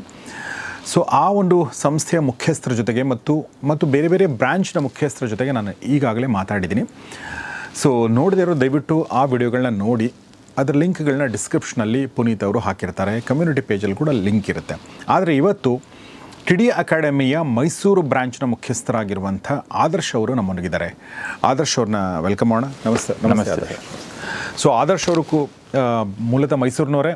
ಈಗ ಅವರು ಕಳೆದ ಮೇ ತಿಂಗಳಲ್ಲಿ ಟಿಡಿ ಅಕಾಡೆಮಿ ಮೈಸೂರು ಶುರುವಾಗಿ ಅದರ ಮುಖ್ಯಸ್ಥರಾಗಿ ಕರ್ತವ್ಯ ನಿರ್ವಹಿಸ್ತಾ ಇದ್ದಾರೆ. ಕುವೆಂಪು ನಗರದ ಹತ್ತಿರ ಇದೆ ಅಲ್ವಾ ಅದು? ಸರ್, RTO KE09 RTO ಇಂದ ಕುವೆಂಪು ನಗರ್ಗೆ ಹೋಗೋ ರೋಡು, ಕೋರ್ಟ್ ರೋಡಲ್ಲಿ ಲೆಫ್ಟ್ ಸೈಡಲ್ಲಿ. ಸೊ ಕೃಷ್ಣ ಕಾಂಡಿಮೆಂಟ್ಸ್ ಅಂತ ಇದೆ, ಅದ್ರ ಮೇಲ್ಗಡೆನೇ ಇದೆ ಸರ್, ಮೇನ್ ರೋಡಲ್ಲೇ ಇದೆ, MG ರೋಡ್. ಮೈಸೂರಿನವ್ರು ಗಮನಿಸಿ ಅಡ್ರೆಸ್ನ. ಬೇಕಾದ್ರೆ ಅಡ್ರೆಸ್ ಕೂಡ ನಾವು ಡಿಸ್ಕ್ರಿಪ್ಷನಲ್ಲಿ ಹಾಕಿರ್ತೀವಿ, ಫೋನ್ ನಂಬರ್ ಕೂಡ ಇರುತ್ತೆ. ಮೈಸೂರಿನ ಫೈನಾನ್ಸ್ ಎಂಥೂಸಿಯಾಸ್ಟ್ ಹೂಡಿಕೆ ಮಾಡಬೇಕನ್ನೋರು ದಯವಿಟ್ಟು ಹೋಗಿ ಸಂಪರ್ಕಿಸಿ. ಆದರೆ ಇವತ್ತು ನಾನು ಒಂದು ಭಾಳ ಇಂಪಾರ್ಟೆಂಟ್ ಆಗಿರುವಂಥ ಮತ್ತು ಇಂಟ್ರೆಸ್ಟಿಂಗ್ ಆಗಿರುವಂಥ ಟಾಪಿಕ್ನ ಎತ್ಕೊಂಡು ಚರ್ಚೆ ಮಾಡೋಣ ಅಂತ ಅಂದ್ಕೊಂಡಿದ್ದೀನಿ. ಆ ಟಾಪಿಕ್ ಏನು ಅಂದರೆ stock market versus real estate. Yes sir. Usually ನಮ್ಮ ಹತ್ರ ಒಂದಷ್ಟು ದುಡ್ಡು ಬರ್ತಾ ಇದೆ, ಬಂದಿದೆ, ಪ್ರತಿ ತಿಂಗಳು ಒಂದಷ್ಟು ದುಡ್ಡು ಉಳಿಯುತ್ತೆ ಅಂದರೆ ಫಸ್ಟ್ ತಲೆಗೂ ಬರೋದೇ ಒಂದು ರಿಯಲ್ ಎಸ್ಟೇಟಲ್ಲಿ ಹೂಡಿಕೆ ಮಾಡೋಣ, ಒಂದು ಸೈಟ್ ತೊಗೊಬೋಣ ಅಂತಲೇ ಯೋಚನೆ ಮಾಡೋದು. ಅದು ಬಿಟ್ಟು ಇನ್ನು ಮುಂದೆ ಹೋಗಿ ಫ್ಲ್ಯಾಟ್ ತೊಗೋಣ, ಎಕ್ಸ್ಟ್ರಾ ಇರಲಿ ಅಂತನೋ, ಕಮರ್ಷಿಯಲ್ ಬಿಲ್ಡಿಂಗ್ಗಳನ್ನ ತೊಗೋಣ ಅಂತನೋ, ಈ ಥರದ್ದೆಲ್ಲ ಬರ್ತಾ ಹೋಗುತ್ತೆ. ಇದು ನಮ್ಮ ಜನರಲ್ ಒಂದು ಮೆಂಟಾಲಿಟಿ. ಆದರೆ ಸ್ಟಾಕ್ ಮಾರ್ಕೆಟ್ ಎಕ್ಸ್ಪರ್ಟ್ಸ್ಗಳು ಹೇಳೋದು ರಿಯಲ್ ಎಸ್ಟೇಟ್ ಜೊತೆಗೆ ಅಥವಾ ರಿಯಲ್ ಎಸ್ಟೇಟಿನ ಮುಂಚೆ ಸ್ಟಾಕ್ ಮಾರ್ಕೆಟ್ ಬಗ್ಗೆ ಯೋಚನೆ ಮಾಡಿ ಅಂತ ಹೇಳ್ತಾರೆ. ಯಾಕೆಂದರೆ ಅದರ ರಿಟರ್ನ್ಸ್ ಇನ್ನೂ ಜಾಸ್ತಿ ಇದೆ ಅನ್ನೋದು ಅವ್ರ ಮಾತು. ಹೀಗಾಗಿ ಈ ಪ್ರಶ್ನೆ ಕೇಳ್ತಾ ಇದ್ದೀನಿ, ಹೇಗೆ ನಾವು ಇದನ್ನು ಅನಲೈಸ್ ಮಾಡ್ಬೋದು? Which is better in the first place Adarsh ಅವರೇ? ಸರ್ ಸ್ಟಾಕ್ ಮಾರ್ಕೆಟಲ್ಲಿ ಅಂತಂದರೆ ರಿಯಲ್ ಎಸ್ಟೇಟಲ್ಲಿ ಏನಾಗುತ್ತೆ ಅಂತಂದರೆ ನೀವು ಲೋನ್ ಇಲ್ಲದೆ ಅಂತಂದರೆ ಲಂಪ್ಸಮ್ ದುಡ್ಡು ಇಲ್ಲದೆ ನೀವು ಡೈರೆಕ್ಟಾಗಿ ಇನ್ವೆಸ್ಟ್ ಮಾಡೋಕ್ಕಾಗಲ್ಲ. ಸೊ ಬ್ಯಾಂಕಿನ ಸಹಾಯ ಪಡ್ಕೊಳ್ಳೇಬೇಕಾಗತ್ತೆ. ಅಂದರೆ ಫಾರ್ ಎಕ್ಸಾಂಪಲ್ ನೀವು ಮೈಸೂರು ಆಗಿ ನೋಡೋದಾದರೆ 50 ಲಕ್ಷ ಒಂದು ಸೈಟ್ಗೆ ಇದ್ದೇ ಇದೆ. ಸೊ 50 ಲಕ್ಷ ಅಂತಂದರೆ ನೀವು 50 ಲಕ್ಷನ ನೀವು ಡೈರೆಕ್ಟಾಗಿ ಇನ್ವೆಸ್ಟ್ ಮಾಡಿ ಸೈಟ್ ತೊಗೊಳಕ್ಕಾಗಲ್ಲ. ಸೊ ಬ್ಯಾಂಕಲ್ಲಿ ಒಂದು 5 lakhs ಡೌನ್ ಪೇಮೆಂಟ್ ಮಾಡ್ತೀರಿ, ಪ್ಲಸ್ ಒಂದು 45 lakhs ಲೋನ್ ತೊಗೋತೀರಿ. ಸೊ ಲೋನ್ ತೊಗೊಂಡಾಗ ನೆಕ್ಸ್ಟ್ 10 years, ಈಗ ಫಾರ್ ಎಕ್ಸಾಂಪಲ್ ನೆಕ್ಸ್ಟ್ 10 years ಅದ್ರ ಜೊತೆಗೆ ನಿಮ್ಗೆ ಏನಾಗುತ್ತೆ, ರಿಜಿಸ್ಟ್ರೇಷನ್ ಚಾರ್ಜಸ್ಸು ಅದು ಇದು ಎಲ್ಲ ಬರುತ್ತೆ. ಸೊ ನೆಕ್ಸ್ಟ್ 10 yearsಗೆ ಅದೇನಾದರೂ ಡಬಲ್ ಆಗಿದ್ರೆ ಸೈಟ್ ವ್ಯಾಲ್ಯೂ ಅಂದರೆ 1 crore ಆಗಿದೆ ಅಂತಂದರೆ, ಸೊ ಅಲ್ಲಿ ಏನಾಗಿರುತ್ತೆ ನಿಮಗೆ, ನೀವೇನು ಡಬಲ್ ಆಗಿದೆಯೋ ದುಡ್ಡು, ಆ ದುಡ್ಡನ್ನು ನೀವು ಬ್ಯಾಂಕ್ ಇಂಟ್ರೆಸ್ಟ್ ರೇಟೇ ಕಟ್ಟಬೇಕು. ಬಿಕಾಸ್ ರೂಲ್ ಆಫ್ 72 ಅಂತಂದರೆ ರೂಲ್ ಆಫ್ 72ಅಲ್ಲಿ ನಿಮ್ಮ ಒಂದು ದುಡ್ಡು ಎಷ್ಟು ವರ್ಷದಲ್ಲಿ ಡಬಲ್ ಆಗುತ್ತೆ ಅಂತ ಗೊತ್ತಾಗುತ್ತೆ. 72ನ ನೀವು ಎಷ್ಟು ಪರ್ಸೆಂಟೇಜಲ್ಲಿ ದುಡಿತೀರೋ, ಎಷ್ಟು ಪರ್ಸೆಂಟೇಜ್ ದುಡಿಯುತ್ತೋ ಅದನ್ನು ಡಿವೈಡ್ ಮಾಡಿದ್ರೆ ಎಷ್ಟು ವರ್ಷದಲ್ಲಿ ಡಬಲ್ ಆಗುತ್ತೆ ಅಂತ ಗೊತ್ತಾಗುತ್ತೆ. ಸೊ 72 ರೂಲ್ ಆಫ್ 72 ಪ್ರಕಾರ ನೀವು 9% ಇಂಟ್ರೆಸ್ಟ್ ರೇಟ್ ಕಟ್ಟಿದ್ರೆ ಬ್ಯಾಂಕಲ್ಲಿ ಆಲ್ಮೋಸ್ಟ್ ನೀವು ತಗೊಂಡಿರೋ 50 ಲಕ್ಷಕ್ಕೆ 50 ಲಕ್ಷ ಬಡ್ಡಿ ಕಟ್ಟಬೇಕಾಗತ್ತೆ. ಅದು ಅಲ್ಲದೆ ಪ್ರತಿ ತಿಂಗಳು EMI ಕಟ್ಟಲೇಬೇಕು. ಆ EMI ದುಡ್ಡನ್ನ ನೀವೇನು ಮಾಡಬೇಕು, ಡೈರೆಕ್ಟಾಗಿ ಸ್ಟಾಕ್ ಮಾರ್ಕೆಟಲ್ಲಿ SIP ಮುಖಾಂತರ ಇನ್ವೆಸ್ಟ್ ಮಾಡ್ಬೋದು. ಅಂದರೆ ಸಿಸ್ಟಮ್ಯಾಟಿಕ್ಕಾಗಿ ಸ್ಟಾಕ್ಸ್ಗಳನ್ನ ಬೈ ಮಾಡೋದು. ಸಿಸ್ಟಮ್ಯಾಟಿಕ್ಕಾಗಿ ಸ್ಟಾಕ್ಸ್ನ ಯಾವುದನ್ನು ಬೈ ಮಾಡ್ತೀರಿ, ರಿಯಲ್ ಎಸ್ಟೇಟ್ ಅಂದರೆ ಏನು, ಈಗ ಫಾರ್ ಎಕ್ಸಾಂಪಲ್ ಯಾರೋ ಒಬ್ಬ ರಿಯಲ್ ಎಸ್ಟೇಟ್ ತೊಗೋಬೇಕು ಅಂತಂದರೆ ಅವ್ನು ಸೈಟ್ ತೊಗೋತಾನೆ. ಸೈಟ್ ತೊಗೊಳಕ್ಕೆ ಏನು ಬೇಕು, ಲೋನ್ ಬೇಕು. ಲೋನ್ನ ಯಾರು ಜಾಸ್ತಿ ಸೇಲ್ ಮಾಡೋದು, HDFC bank. So HDFC bank 2014 ₹300 ಇದ್ದಿದ್ದು ಇವತ್ತು ₹1700 ಇದೆ. ಸೊ 550% ರಿಟರ್ನ್ಸ್ ಕೊಟ್ಟಿದೆ. ಆಮೇಲೆ ಮನೆ ಕಟ್ಟಬೇಕು ಅಂತಂದರೂ HDFC ಬ್ಯಾಂಕ್ ಬೇಕು, ಯಾಕೆಂದರೆ ಲೋನ್ ಬೇಕೇ ಬೇಕು. ಅದಾದಮೇಲೆ ನೆಕ್ಸ್ಟ್ ಏನು ಮಾಡ್ತಾರೆ, ಸೈಟ್ ತೊಗೊಂಡಿರೋರು ಮನೆ ಕಟ್ಟಲೇಬೇಕು. ಮನೆ ಕಟ್ಟೋಕ್ಕೋಸ್ಕರ ಪಿಲ್ಲರ್ಗಳು ಹಾಕ್ಲೇಬೇಕು. ಆ ಪಿಲ್ಲರ್ಗೆ ಕಬ್ಬಣ ಯೂಸ್ ಮಾಡಲೇಬೇಕು. ಓಕೆ, ನಾನು ಒಂದು ಸ್ವಲ್ಪ ಗ್ಯಾಪ್ ಕೊಟ್ಟು ಮತ್ತೆ ಇದು ಮಾಡ್ತೀನಿ, ಅಂದರೆ ಪಾಸ್ ತೊಗೊಳ್ತೀನಿ ಸ್ವಲ್ಪ. ನೀವೇನು ಹೇಳ್ತಾ ಇದ್ದೀರ ಅಂದರೆ ರಿಯಲ್ ಎಸ್ಟೇಟಲ್ಲಿ ನೀವು ಹೂಡಿಕೆ ಮಾಡೋ ಬದಲಾಗಿ, ಅಂದರೆ ಡೈರೆಕ್ಟಾಗಿ ಹೂಡಿಕೆ ಮಾಡೋ ಬದಲಾಗಿ ರಿಯಲ್ ಎಸ್ಟೇಟ್ಗೆ ಪೂರಕವಾಗಿರುವಂಥ ಕಾಂಪ್ಲಿಮೆಂಟರಿ ಆಗಿರುವಂಥ ಇಂಡಸ್ಟ್ರಿಗಳಲ್ಲಿ ಹೂಡಿಕೆ ಮಾಡಿ ಅಂತ ಹೇಳ್ತಾ ಇದ್ದೀರಾ ನೀವು. ಖಂಡಿತ. ಹಾಗಾಗಿ ಓಕೆ, ಯಾಕೆ ಇದನ್ನು ಮಾತು ಹೇಳ್ತಾ ಇದ್ದೀರಾ ಅಂತಂದರೆ, ಮೊದಲನೇದಾಗಿ ನೀವೇನು ರಿಯಲ್ ಎಸ್ಟೇಟಲ್ಲಿ ಹೂಡಿಕೆ ಮಾಡ್ತೀರಾ ಅದನ್ನು ನೀವು ಲೋನ್ ಮಾಡ್ಕೋತೀರಾ. ಹೌದು. ಯಾಕಂದರೆ ನಿಮ್ಮ ಹತ್ರ 50 ಲಕ್ಷ ಇರಲ್ಲ. ಯೂಶ್ವಲಿ 1 ಕೋಟಿನೋ 50 ಲಕ್ಷ ನಿಮ್ಮ ಹತ್ರ ಲಂಸಮ್ ಅಮೌಂಟ್ ಇರಲ್ಲ. ಹೀಗಾಗಿ ನೀವು 5 ಲಕ್ಷನೋ 10 ಲಕ್ಷನೋ ಕೊಟ್ಟು 30 ಲಕ್ಷನೋ 35 ಲಕ್ಷನೋ 20 ಲಕ್ಷನೋ ಲೋನ್ ಮಾಡಲೇಬೇಕು. ಹೀಗಾಗಿ ಅದು ಇಂಟ್ರೆಸ್ಟ್ ಕಟ್ಟಲೇಬೇಕು. ಆ ಇಂಟ್ರೆಸ್ಟ್ನ ಲೆಕ್ಕ ಹಾಕಿದರೆ ನಿಮ್ಗೆ ಬರುವಂಥ ಲಾಭ ಏನಿದೆ 10 ವರ್ಷದ ನಂತರ ಆ ಲಾಭ ಆಗಿರಲ್ಲ ಅನ್ನೋ ಮಾತನ್ನು ತಾವು ಹೇಳ್ತಾ ಇದ್ದಾರೆ. ಹೌದು ಸರ್. ಸೊ ಇದು ಒಂದಾದರೆ, ಎರಡನೇ ಪಾಯಿಂಟ್ ಅವ್ರು ಏನು ಹೇಳಕ್ಕೆ ಇಷ್ಟಪಡ್ತಾ ಇದ್ದಾರೆ ಅಂದರೆ, ಅದ್ರ ಬದಲಾಗಿ ರಿಯಲ್ ಎಸ್ಟೇಟ್ಗೆ ಪೂರಕವಾಗಿರುವ ಇಂಡಸ್ಟ್ರಿಗಳಲ್ಲಿ ಹೂಡಿಕೆ ಮಾಡಿ ಅಂತ ಹೇಳ್ತಾ ಇದ್ದಾರೆ. ಜೊತೆಗೆ ರಿಯಲ್ ಎಸ್ಟೇಟ್ ಪೂರಕವಾಗಿರುವ ಇಂಡಸ್ಟ್ರಿಗಳಲ್ಲಿ ಹೂಡಿಕೆ ಮಾಡಿ ಅಂತ ಏನು ಹೇಳ್ತಾ ಇದ್ದಾರೆ, ಆದರೆ ಅದಕ್ಕೆ 50 ಲಕ್ಷ ಬೇಕಾಗಿರಲ್ಲ. ಹೌದು ಸರ್. ಬೇಕಾಗಿರೋದು 5,000 ಅಷ್ಟೇ, ಅಥವಾ 500 ಅಷ್ಟೇ. ಎಷ್ಟಿದ್ರು ಹಾಕ್ಬೋದು, ಎಷ್ಟಿದ್ರು 500, 1000. ಅದೇ ರಿಯಲ್ ಎಸ್ಟೇಟ್ ಪೂರಕವಾಗಿರೋ ಇಂಡಸ್ಟ್ರಿಗಳು ಯಾವುದು ಅಂತಂದರೆ, ತುಂಬ ಜನ ಮನೆ ಕಟ್ಟಬೇಕು ಅಂದರೆ ಲೋನ್ ಬೇಕಾಗುತ್ತೆ. ಸೊ ಈ ಲೋನ್ ತೊಗೋಬೇಕು ಎಲ್ಲಿಂದ, ಬ್ಯಾಂಕಿಂದ. ಸೊ ಬ್ಯಾಂಕಲ್ಲಿ ಹೂಡಿಕೆ ಮಾಡಿ ಅಂತ ಹೇಳ್ತಾ ಇದ್ದಾರೆ. ಹೌದು ಸರ್. ಸೊ ದಯವಿಟ್ಟು ಕಂಟಿನ್ಯೂ ಮಾಡಿ. ಸೊ ಬ್ಯಾಂಕಲ್ಲಿ ಹೂಡಿಕೆ ಮಾಡಿ. ಸೊ ಬ್ಯಾಂಕಲ್ಲಿ ಹೂಡಿಕೆ ಮಾಡಿದ್ರೆ ಸೊ ಆಲ್ಮೋಸ್ಟ್ ನಿಮಗೆ 550% ರಿಟರ್ನ್ಸ್ ಕೊಟ್ಟಿದೆ. So last 10 yearsಲ್ಲಿ. ಸೊ ಅದಾದಮೇಲೆ ಸೈಟ್ ತೊಗೊಂಡಿರೋರು ನೆಕ್ಸ್ಟ್ ಇನ್ನೊಂದ್ಸಲ ಅದನ್ನು ಹೇಳಿ ನನಗೆ. ಬ್ಯಾಂಕ್ ಕಳೆದ 10 ವರ್ಷದಲ್ಲಿ HDFC ಬ್ಯಾಂಕ್ ಹೈಯೆಸ್ಟ್ ಲೋನ್ನ ಸೇಲ್ ಮಾಡಿರೋ ಅಂತ ಕಂಪ್ನಿ. ಸೊ ಅವ್ರು ಏನು ಮಾಡಿದ್ದಾರೆ, 1700 ಅಂದರೆ ಇವಾಗ ₹300 ಇದ್ದಿದ್ದು ಇವತ್ತು ₹1700 ಆಗಿದೆ. ಆಲ್ಮೋಸ್ಟ್ ಅದು 550% ರಿಟರ್ನ್ಸ್ ಕೊಟ್ಟಿದೆ, ಅಂದರೆ 5 ವರ್ಷ ಆಗಿದೆ. ಸೊ ಅದೇ ಥರ ಅದು ಅಲ್ಲದೆ ಇದು ಬರೀ ಸ್ಟಾಕ್ ಗ್ರೋತ್ ರೇಟು, ಅದಲ್ಲದೆ ಡಿವಿಡೆಂಟ್ ಇನ್ಕಮ್ ಅಂತ ಸಪ್ರೇಟ್ ಅದು ಬೇರೆ ಇನ್ಕಮ್ ಬಂದಿರುತ್ತೆ. ಸೊ ನೆಕ್ಸ್ಟ್ ಅದಾದಮೇಲೆ ಸೊ ಈಗ ಅದಕ್ಕೊಂದು ಎಕ್ಸಾಂಪಲ್ ಕೊಡಿ ನನಗೆ. ಕಳೆದ ಒಂದು ಫಾರ್ ಎಕ್ಸಾಂಪಲ್ 10 ವರ್ಷದಿಂದ HDFC ಬ್ಯಾಂಕ್ ಶೇರ್ಸಲ್ಲಿ ಒಂದು ಇನ್ವೆಸ್ಟ್ ಮಾಡಿದಾರೆ ಅಂತ ಅಂದ್ಕೊಳ್ಳಿ. ಒಂದು 10 ಲಕ್ಷ ಇನ್ವೆಸ್ಟ್ ಮಾಡಿದರೆ ಅದು ಎಷ್ಟಾಗಿರುತ್ತೆ? ಸೊ 10 ಲಕ್ಷ ಇನ್ವೆಸ್ಟ್ ಮಾಡಿದರೆ 55 ಲಕ್ಷ ಆಗಿರುತ್ತೆ. 55 ಲಕ್ಷ ಆಗಿರುತ್ತೆ. ಓಕೆ, 5.5 ಪಟ್ಟು ನೀವು ಹೇಳಿ. 5.5 ಪಟ್ಟು ಸರ್. ಓಕೆ. ಸೊ ಅದೇ ಥರ ನೆಕ್ಸ್ಟ್ ಅವರು 1 ಕೋಟಿ 50 ಲಕ್ಷ ಇನ್ವೆಸ್ಟ್ ಮಾಡಿದರೆ ಎಷ್ಟಾಗಿರೋದು? 50 ಲಕ್ಷ ಇನ್ವೆಸ್ಟ್ ಮಾಡಿದರೆ 2.5 ಕೋಟಿ ಆಗಿದೆ. 2.5 ಕೋಟಿ ಆಗಿರೋದು. ಓಕೆ. ಸೊ ಹಾಗಾಗಿ ಏನಾಗುತ್ತೆ, ಸೊ ಅದಕ್ಕೆ ಕಂಪೇರ್ ಮಾಡ್ತಾ ಇದ್ದೀನಿ ಮತ್ತೆ ನಾನು. ಅಂದರೆ ಆ ಸೈಟ್ ತೊಗೊಂಡ್ರೆ ನಿಮ್ಗೆ 1 ಕೋಟಿ ಆಗಿರೋದು, ಆ 1 ಕೋಟಿ ಕೂಡ ನೀವು ಇನ್ವೆಸ್ಟ್ಮೆಂಟ್ ಏನೋ ಸರ್ ಹೀಗೂ ತಿಳ್ಕೊಬೋದು. ಅದೇ ಬ್ಯಾಂಕಲ್ಲಿ ನೀವು FD ಇಟ್ಟಿದ್ದಿದ್ರೆ 10 ವರ್ಷದಲ್ಲಿ ಡಬಲ್ ಆಗಿರೋದಷ್ಟೇ. ಬಟ್ ಅದೇ ಬ್ಯಾಂಕ್ದು ಶೇರ್ಸ್ ಬೈ ಮಾಡಿದಿದ್ರೆ 6 ವರ್ಷ ಆಗಿರೋದು. ಅಂತಂದರೆ 10 ಲಕ್ಷ ಹಾಕಿರೋದು FD ಮಾಡಿದಿದ್ರೆ ನಿಮಗೆ ಬರೀ ಜಸ್ಟ್ 20 ಲಕ್ಷ ಆಗಿರೋದು 10 ವರ್ಷದಲ್ಲಿ. ಬಟ್ ಇದರಲ್ಲಿ ಏನಾಗಿರೋದು ಅಂತಂದರೆ 60 ಲಕ್ಷ ಆಗಿರೋದು. ಕರೆಕ್ಟ್. ಸೊ 5 times ಜಾಸ್ತಿ ರಿಟರ್ನ್ಸ್ ಬಂದಿದೆ. ಓಕೆ. ಇನ್ನೊಂದು ನೀವು ಹೇಳ್ತಾ ಇದ್ರಿ, ಒಂದು ಬ್ಯಾಂಕ್ ಬಗ್ಗೆ ಹೇಳಿದ್ರಿ, ಇನ್ನೊಂದು ಹೇಳ್ತಾ ಇದ್ರಿ ನೀವು. ಸರ್ ಇನ್ನೊಂದೇನಪ್ಪ ಅಂತಂದರೆ ಈಗ ಯಾರೇ ಸೈಟ್ ತೊಗೊಂಡ್ರು ಅದನ್ನೇನು ಮಾಡಬೇಕು, ಅವರು ಮನೆ ಕಟ್ಟಿಸ್ಲೇಬೇಕು. ಸೊ ಮನೆ ಕಟ್ಟಿಸ್ಬೇಕಂತಂದರೆ ಕಬ್ಬಣ ಬೇಕೇ ಬೇಕು. ಕಬ್ಬಣ ಮ್ಯಾನುಫ್ಯಾಕ್ಚರರ್ಸ್ ಯಾರ್ಯಾರು ಮಾಡ್ತಾರೆ? ಸೊ ಕಬ್ಬಣ ಮ್ಯಾನುಫ್ಯಾಕ್ಚರ್ ಮಾಡೋದು JSW ಸ್ಟೀಲ್ ಇದೆ, ಜಿಂದಾಲ್ ಸ್ಟೀಲ್ ಇದೆ. ಇವರೆಲ್ಲ ಮಿನಿಮಮ್ 500 to 1000% ಅಂತಂದರೆ 5ರಿಂದ 10ರಷ್ಟು ರಿಟರ್ನ್ಸ್ನ ಕೊಟ್ಟಿದೆ ಈ ಕಂಪ್ನಿಗಳು. ಫಾರ್ ಎಕ್ಸಾಂಪಲ್ JSW ಸ್ಟೀಲ್ 85 ರೂಪಾಯಿಲಿ ಇದ್ದಿದ್ದು 2014 ಇವತ್ತೇನಾಗಿದೆ 940 ರೂಪಾಯಿಲಿದೆ. ಸೊ ಹಾಗಾಗಿ ಈ ಥರ ಏನಾಗುತ್ತೆ, ಆ ಸ್ಟೀಲ್ ಬೇಕೇ ಬೇಕು, ಮನೆ ಕಟ್ಟಗೆ ಸ್ಟೀಲ್ ಬೇಕೇ ಬೇಕು. ಅದಾದಮೇಲೆ ನೆಕ್ಸ್ಟ್ ಏನು ಮಾಡಬೇಕು, ಅವ್ರು ಪಿಲ್ಲರ್ ಹಾಕಬೇಕು ಅಂತಂದರೆ ಸ್ಟೀಲ್ ಬೇಕೇ ಬೇಕು. ಆ ಸ್ಟಿಲ್ಲರ್ಗೆ ಫಿಲ್ ಮಾಡಬೇಕು ಅಂತಂದರೆ ಸಿಮೆಂಟ್ ಬೇಕೇ ಬೇಕು. ಸಿಮೆಂಟ್ ತೊಗೊಂಡ್ರೆ ನೀವು ಅಲ್ಟ್ರಾಟೆಕ್ ಸಿಮೆಂಟ್ ಮತ್ತು ಶ್ರೀ ಸಿಮೆಂಟ್ಸು ಆಲ್ಮೋಸ್ಟ್ 600% ರಿಟರ್ನ್ಸ್ ಕೊಟ್ಟಿದೆ. ಲಾಸ್ಟ್ 10 ಇಯರ್ಸಲ್ಲಿ 6ರಷ್ಟು ರಿಟರ್ನ್ಸ್ ಕೊಟ್ಟಿದೆ. ಅದಾದಮೇಲೆ ನೀವು ಇದು ಆದಮೇಲೆ ನೆಕ್ಸ್ಟ್ ಸಿಮೆಂಟು ಕೊಟ್ಟಾಯಿತು, ಇದು ಆಯಿತು. ನೆಕ್ಸ್ಟ್ ಆದಮೇಲೆ ಏನು ಮಾಡಬೇಕು ಅಂತಂದರೆ ಪೇಂಟ್ ಮಾಡಬೇಕು ಮನೇನ. ಸೊ ಮನೇನ ಪೇಂಟ್ ಮಾಡಬೇಕು ಅಂತಂದ್ರೆ ಏಷ್ಯನ್ ಪೇಂಟ್ಸ್ 2014 470 ರೂಪಾಯಿ ಇದ್ದಿದ್ದು ಇವತ್ತು 2,500 ಇದೆ. ಸೊ 2,500 ಅಂತಂದರೆ ನಿಮಗೆ ಆಲ್ಮೋಸ್ಟ್ 550% ರಿಟರ್ನ್ಸ್ ಬಂದಿದೆ. ಸೊ ನೀವು ಇದರಲ್ಲಿ ಗಮನವಾಗಿ ಏನು ಮಾಡಬೇಕು ಅಂತಂದರೆ, ನೀವು ಬ್ಯಾಂಕಲ್ಲಿ ಲೋನ್ ತೊಗೊಂಡಿರ್ತೀರಿ, ಪ್ರತಿ ತಿಂಗಳು EMI ಕಟ್ಟಲೇಬೇಕು. ಅದೇ EMIನ ನೀವು ಈ ಒಂದು ಸ್ಟಾಕ್ಸ್ಗಳಲ್ಲಿ ಹೂಡಿಕೆ ಆಗ್ತಾ ಹೋದರೆ ನಿಮ್ಮ ರಿಟರ್ನ್ಸ್ ತುಂಬ ಜಾಸ್ತಿ ಆಗುತ್ತೆ. Wonderful, that's very interesting.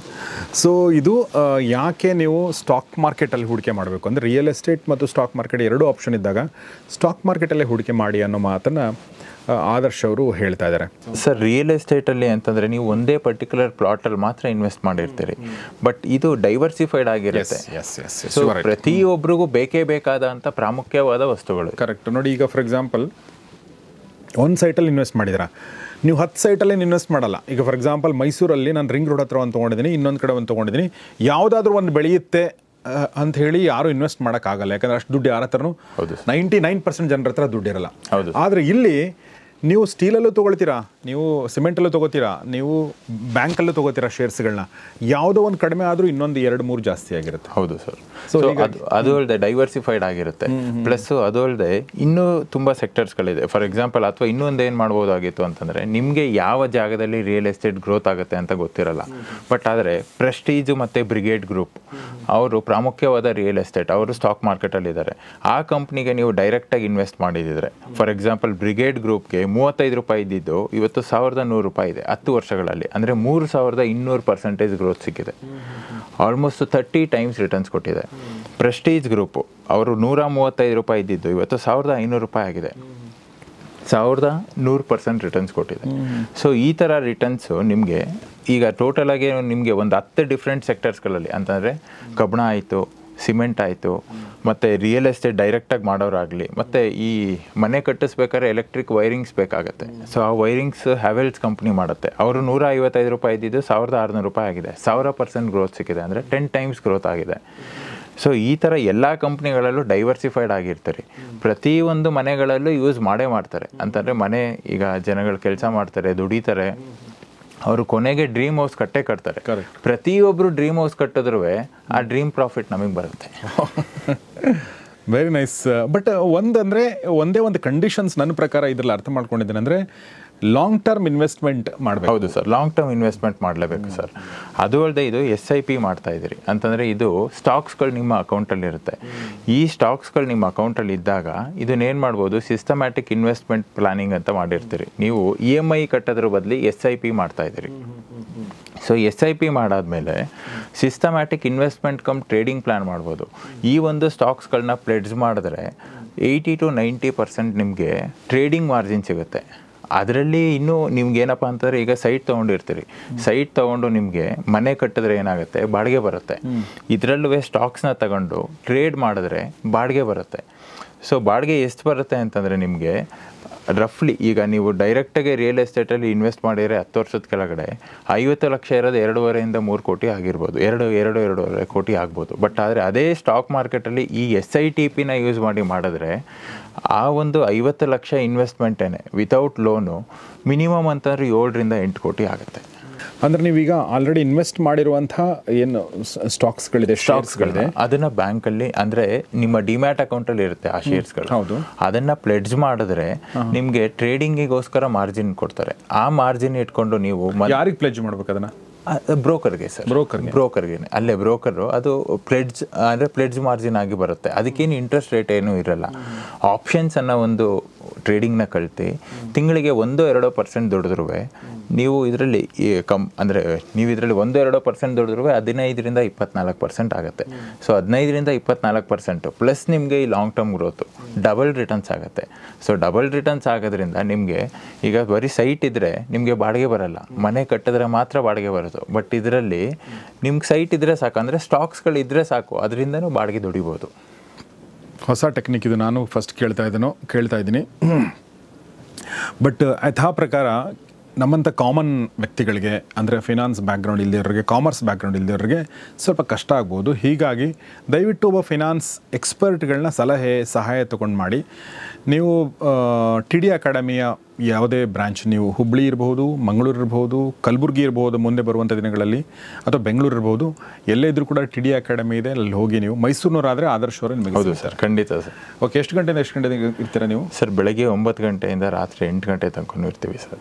So ಬೆಳಗ್ಗೆ 9 ಗಂಟೆಗೆ ಓಪನ್ ಮಾಡಿ ಹಾರ್ಡ್ ವರ್ಕ್ ಮಾಡ್ತಾ ಇದ್ದೀರಾ? ಹೌದು ಸರ್, ಖಂಡಿತ. ಯಾಕೆ ಅಂತಂದರೆ ಇದರಲ್ಲಿ ಏನಪ್ಪ ಅಂತಂದರೆ ಜನಗಳು, ಅಂದರೆ ನಮ್ಮ ಮನೋಜ್ ಸರ್ ಹೇಳೋ ಒಂದು ಇದು ಸಮಾಜ ಸೇವೆ ಅಂತಂದರೆ ಮನೋಜ್ ಸರ್ ಹೇಳೋ ಒಂದು ಇದರಿಂದ ಈಗ ಜನಗಳಿಗೆ ಇವಾಗ ನೋಡಿ, ನಾವು ದುಡ್ಡು ಮಾಡಿದ್ರೆ ಓಕೆ ನಮಗೆ ಖುಷಿ ಆಗುತ್ತೆ. ಬಟ್ 100 ಜನಕ್ಕೆ ದುಡ್ಡು ಮಾಡಿಸಿದ್ರೆ ಅಥವಾ 1000 ಜನಕ್ಕೆ ದುಡ್ಡು ಮಾಡಿಸಿದ್ರೆ ಅವರೆಲ್ಲರೂ ಜ್ಞಾಪಿಸ್ಕೋತಾರೆ, ಅದರಿಂದ ಇನ್ನೂ ಖುಷಿ ಬರುತ್ತೆ. Very nice. ಆದರ್ಶ, ತುಂಬ ಚೆನ್ನಾಗಿ ನೀವು ನಿಮ್ಮ TD ಅಕಾಡೆಮಿ ಬಗ್ಗೆ ಮತ್ತು ಅದರ ಉದ್ದೇಶಗಳ ಬಗ್ಗೆ ಹೇಳಿದ್ರಿ. ಆದರೆ ನಮ್ಮ ಜನ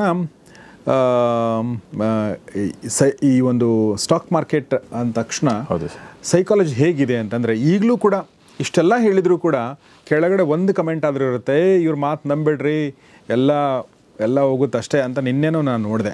ಹೌದು ಖಂಡಿತ ಅಂಥವ್ರು. ಸೊ ಆ ಥರದ ವ್ಯಕ್ತಿಗಳು ಇದ್ದಾರೆ, ಇರಬಾರ್ದಂತೇನಿಲ್ಲ, ಅಂಥವ್ರು ಇರಬೇಕು, ಅವ್ರು ಕಮೆಂಟ್ ಮಾಡಲಿ, ಅವರೇ ಎನ್ಲೈಟನ್ ಆಗುವಂಥ ಪ್ರೊಸೆಸ್ ಆಗಬೇಕು. ಬಟ್ ನಾನು ಹೇಳೋದು ಸ್ಟಾಕ್ ಮಾರ್ಕೆಟ್ನಲ್ಲಿ ಈ ಸೈಕಾಲಜಿ ಅನ್ನೋದು ಹೇಗೆ ವರ್ಕ್ ಆಗುತ್ತೆ. ಯಾಕೆಂದರೆ ಈಗ ಏನೋ ಒಂದು ದುರ್ಘಟನೆ ಆಗುತ್ತೆ, ಒಂದು ವಾರ್ ಆಗುತ್ತೆ, ಒಂದು ಕ್ರೈಸಿಸ್ ಆಗುತ್ತೆ, ಒಂದು ಕೊರೋನಾ ಬರುತ್ತೆ, ಈ ಥರದ್ದೆಲ್ಲ ಇರ್ತವೆ. ಬಟ್ ಅಂದರೆ ಇಂಥ ಮೇಜರ್ ಘಟನೆಗಳಿರ್ಬೋದು, ಆ ಥರ ದೊಡ್ಡ ಘಟನೆಗಳು ಇಲ್ಲದೇ ಇರ್ಬೋದು. Psychology plays an important role. How do you analyse? Sir psychology actually ನಿಮಗೆ ಸ್ಟಾಕ್ ಮಾರ್ಕೆಟಲ್ಲಿ ಆಲ್ಮೋಸ್ಟ್ 70-80% ಬೇಕಾಗುತ್ತೆ. ಯಾಕೆ ಅಂತಂದರೆ ನೀವು ಸ್ಟಾಕ್ ಮಾರ್ಕೆಟ್ಗೆ ಬರಬೇಕಾದ್ರೆ ನಿಮಗೆ ಏನು, ಸ್ಟಾಕ್ ಮಾರ್ಕೆಟ್ ಒಂದು ಕನ್ನಡಿ ಇದ್ದಂಗೆ, ನೀವು ಏನು ಬೇಕು ಅಂತ ಬರ್ತೀರೋ ಅದು ನಿಮ್ಗೆ ಕೊಡುತ್ತೆ. ನೀವು ಬಂದ್ಬಿಟ್ಟು ಸ್ಟಾಕ್ ಮಾರ್ಕೆಟಲ್ಲಿ ಒಬ್ಬ ಗ್ಯಾಮ್ಲರ್ ಆಗಬೇಕು ಅಂತಂದರೆ ಗ್ಯಾಮ್ಲರ್ ಆಗ್ಬೋದು. ಬಟ್ ಆದರೆ ಏನಾಗುತ್ತೆ ಅಂತಂದರೆ ಅವ್ರ ಎಕ್ಸ್ಪೆಕ್ಟೇಷನ್ ಸರಿ ಇರಲ್ಲ. ಅವರು 1 ಲಕ್ಷ ತಗೊಬಂದು ನಾಳೆಗೆ ನಾನು 1 ಲಕ್ಷ ಮಾಡಬೇಕು, ಡಬಲ್ ಮಾಡಬೇಕು ಅಂತ ಬರ್ತಾರೆ. 95% ಜನ 90% ಜನ ಹಾಗೆ ಬರ್ತಾರೆ. ಬಟ್ ಆದರೆ ಆ ಥರ ಮಾಡೋರಿಗೆಲ್ಲ ಏನಾಗುತ್ತೆ, ಸೈಕಾಲಜಿ ಅವರು ಗ್ರೀಡಿಂದ ಬರ್ತಾರೆ, ಅಂದರೆ ಗ್ರೀಡಿ ಆಗಿರ್ತಾರೆ. ಆ ಗ್ರೀಡ್ ಏನಾಗುತ್ತೆ ಅಂತಂದರೆ ಅವ್ರು ಜಾಸ್ತಿ ಎಕ್ಸ್ಪೆಕ್ಟೇಷನ್ ಇಟ್ಟಿರ್ತಾರೆ. ಆ ಜಾಸ್ತಿ ಎಕ್ಸ್ಪೆಕ್ಟೇಷನಿಂದ ಜಾಸ್ತಿ ರಿಸ್ಕ್ ತಗೋತಾರೆ. ಅಂದರೆ ಅವ್ರಿಗೆ ಈಜು ಬರದೆ ನೀರಿಗೆ ಹಾರಿಬಿಟ್ಟಿರ್ತಾರೆ. ಸೊ ಖಂಡಿತವಾಗ್ಲೂ ಅವ್ರಿಗೆ ಪ್ರಾಣಕ್ಕೆ ಹಾನಿಕರ. ಅದೇ ಥರ ಇದರಲ್ಲೂ ಸ್ಟಾಕ್ ಮಾರ್ಕೆಟಲ್ಲೂ ರಿಸ್ಕ್ ಏನು ಅಂತ ಗೊತ್ತಿಲ್ಲದೆ ಅವರು ಪ್ರಾಫಿಟನ್ನು ನೋಡಿ ಬಂದರೆ ಏನಾಗುತ್ತೆ ಅಂತಾರೆ, ಖಂಡಿತವಾಗ್ಲೂ ಅವ್ರು ದುಡ್ಡನ್ನ ಕಳ್ಕೊತಾರೆ. ಸೊ ಆ ಗ್ರೀಡ್ ಇರುತ್ತೆ. ಆ ದುಡ್ಡನ್ನ ಕಳ್ಕೊಂಡ್ಮೇಲೆ ಏನಾಗುತ್ತೆ, ಅವ್ರಿಗೆ ಭಯ ಬರುತ್ತೆ. ಸೊ ಫಿಯರ್ ಬರುತ್ತೆ. ಆ ಫಿಯರ್ ಹೆಂಗೆ ಅಂತಾರೆ, ಫಾರ್ ಎಕ್ಸಾಂಪಲ್ ಈಗ ದುಡ್ಡು ಕಳ್ಕೊಬಿಟ್ಟಿದ್ದಾರೆ. ಈಗ ನಿಮಗೆ ಒಂದು ಚಿಕ್ಕದೊಂದು ಎಕ್ಸಾಂಪಲ್ ಕೊಡ್ತೀನಿ. ಅಂದರೆ ನೀವು ಚಿಕ್ಕವರಿದ್ದಾಗ ಯಾವುದೋ ಒಂದು ನಾಯಿ ಬಂದ್ಬಿಟ್ಟು ನಿಮಗೆ ಕಚ್ಚಕ್ಕೆ ಬಂದ್ಬಿಟ್ಟಿತ್ತು ಅಂತ ಇಟ್ಕೊಳ್ಳಿ. ಇಡೀ ಜೀವನ ಪೂರ್ತಿ ನಿಮಗೆ ನಾಯಿಗಳಂದರೆ ದೂರ ಓಡೋಗ್ತೀರಿ. ಬಟ್ ಆದರೆ ಆ ಫಸ್ಟ್ ಎಕ್ಸ್ಪೀರಿಯೆನ್ಸೇ ಬ್ಯಾಡ್ ಎಕ್ಸ್ಪೀರಿಯೆನ್ಸ್ ಮಾಡಿದಾಗ ಏನಾಗುತ್ತೆ, ಜನಗಳು ಹೀಗೆ ಯೋಚನೆ ಮಾಡ್ತಾರೆ, ಸ್ಟಾಕ್ ಮಾರ್ಕೆಟ್ ಒಳ್ಳೇದಲ್ಲ, ಕೆಟ್ಟದು. ಯಾಕೆ ಅಂತಂದರೆ ಅವ್ರ ಎಕ್ಸ್ಪೀರಿಯೆನ್ಸ್ ಸರಿಗೆ ಮಾಡಿಲ್ಲ. ಸೊ ಹಾಗಾಗಿ ನಾಲೆಡ್ಜ್ ತಿಳ್ಕೊಂಡು ಬರ್ದಿಲ್ಲ ಅವರು. ಸೊ ಹೀಗೆ ಸೈಕಾಲಜಿ ಅನ್ನೋದು ಈಗ ಫಾರ್ ಎಕ್ಸಾಂಪಲ್ ಈಗ ನಾವೇನು ಕೂತ್ಕೊಂಡು ಮಾತಾಡ್ತೀವಿ, ಈ ಟೈಮಲ್ಲೂ ಕೂಡ ಈ ಸ್ಟಾಕ್ ಮಾರ್ಕೆಟ್ ಕ್ರ್ಯಾಶ್ ಆಗಿದೆ. ಇದಕ್ಕೆ ಕೂಡ ಸೈಕಾಲಜಿ ಹೇಗೆ ಅನಲೈಸ್ ಮಾಡಿ? ಏನಾಗುತ್ತೆ ಅಂತಂದರೆ ಈಗ ಮಾರ್ಕೆಟ್ ತುಂಬ ಮೇಲೆ ಹೋಗಿತ್ತು. ಸೊ ಮೇಲೆ ಹೋದಾಗ ಅವ್ರು ಏನಾಗಿರುತ್ತೆ, ಮೇಲೆ ಹೋಗೋದು ನೋಡ್ತಾ ಇರ್ತಾರೆ. ಆ ನೋಡ್ತಾ ಇರಬೇಕಾದ್ರೆ ಏನಾಗುತ್ತೆ, ಅವರಿಗೆ ಗ್ರೀಡ್ ಬರುತ್ತೆ, ಇನ್ನೂ ಮೇಲೆ ಹೋಗುತ್ತೆ ಅಂತ. ಬಟ್ ಆದರೆ ಒಬ್ಬ ಪ್ರೊಫೆಷ್ನಲ್ ಏನು ಮಾಡ್ತಾನೆ, ತುಂಬ ಮೇಲೆ ಹೋದಾಗ ಅವ್ನು ತುಂಬ ದುಡ್ಡನ್ನ ಬಂಡವಾಳ ಹಾಕಿರಲ್ಲ. ಬಟ್ ಆದರೆ ಅವ್ರ ಸೈಕಾಲಜಿ ಸರಿ ಇಲ್ಲ ಅಂತಂದರೆ ಏನಾಗುತ್ತೆ ಅಂತಂದರೆ ಮಾರ್ಕೆಟ್ ಮೇಲೆ ಹೋಗ್ತಾ ಇರ್ಬೇಕಾದ್ರೆ ಎಲ್ಲ ದುಡ್ಡು ಹಾಕ್ಬಿಡ್ತಾರೆ.